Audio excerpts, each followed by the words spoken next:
Kalau kemarin kita sudah belajar tentang perbandingan senilai, maka pagi ini kita akan belajar tentang perbandingan berbalik nilai.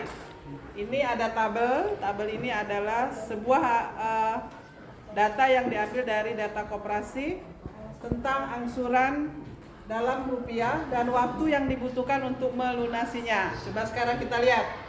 Kalau kamu ambil angsuran 1 juta, itu waktu yang dibutuhkan 12 bulan. 12 bulan ya. Kalau 2 juta itu kamu selesai dalam waktu 6 bulan.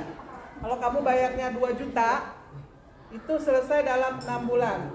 Kalau kamu bayarnya 3 juta per bulan, 3 juta rupiah, maka kamu akan selesai dalam 4 bulan. Dan seterusnya, kalau kamu bayarnya lebih besar kamu membayar 4 juta rupiah per bulannya, maka dalam 3 bulan cicilan tersebut akan selesai. Berikutnya kalau 6 juta maka cicilan hanya cukup dibayar sebanyak 2 bulan saja atau 2 kali saja ya. Nah sekarang kita lihat. Ini kita lihat semakin ke bawah angkanya semakin besar. Jadi arahnya seperti ini. Dari atas ke bawah angkanya semakin besar. Ini yang menunjukkan bahwa semakin besar kamu membayar, waktu yang dibutuhkan untuk melunasinya akan semakin pendek. Ya, panahnya ke atas dia, arahnya. Ini besarnya ke atas dia.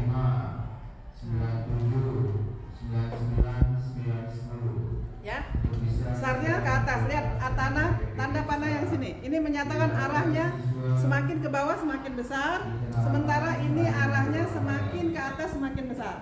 Nah dari arah ini saja sudah kita lihat bahwa ini berbalik arah. Ya, ini tandanya berbalik arah. Jadi kalau ada tabel yang seperti ini, maka ini kita sebut dengan perbandingan berbalik nilai. Karena arahnya berbalik, kita sudah kelihatan di sini arahnya berbalik. Nah kita lihat dari sini ke sini. Dari sini ke sini adalah perkalian 2 dikali 2. Lawan atau kebalikan dari perkalian adalah pembaginya. Nah ini dia. Ini adalah setengahnya dari 2. Setengah dari 2 atau kebalikan dari 2. Ini setengahnya, setengah kali ya. Setengah kali. Setengah kalinya. Kalau ini adalah perkalian 2, ini adalah separuhnya. Juga begitu dengan ke sini. Kalau di sini dikalikan 3, dari 1 di sini dikalikan 3 kali 3, maka ini juga adalah sepertiganya.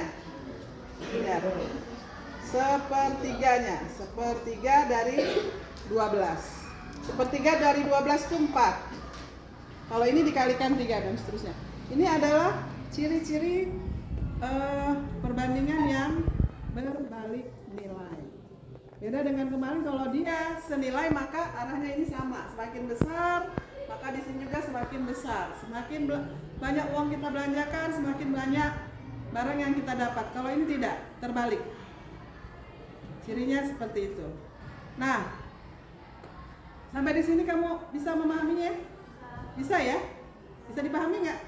Oke ya, jadi kalau ada tabel yang seperti ini adalah tabel yang perbandingan berbalik nilai. Nah, rumusnya seperti apa? Kalau kemarin perbandingan senilai itu jika A berbanding B sama dengan C berbanding D, ini rumusnya seperti ini kan? A dikali D sama dengan B kali C. Nah, berbeda dengan perbandingan berbalik nilai.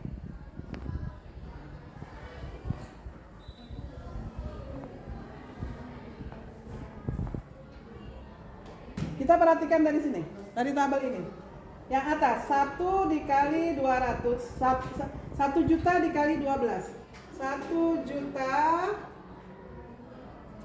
dikali 12 ini akan sama dengan 2 juta dikali 6. Ini sama dengan 2 juta dikali 6. Coba lihat, 1 juta kali 12 berapa? 12 juta ya. 12 juta. sama dengan 2 juta dikali 6? 12 juta juga ya. Nah, perhatikan hasilnya. 12 juta sama dengan 12 juta. Maka persamaannya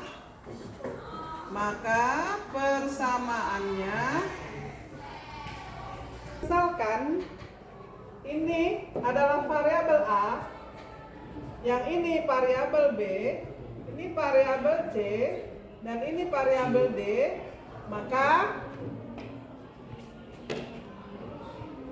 A dikali B sama dengan C dikali D. Nah, ini dia.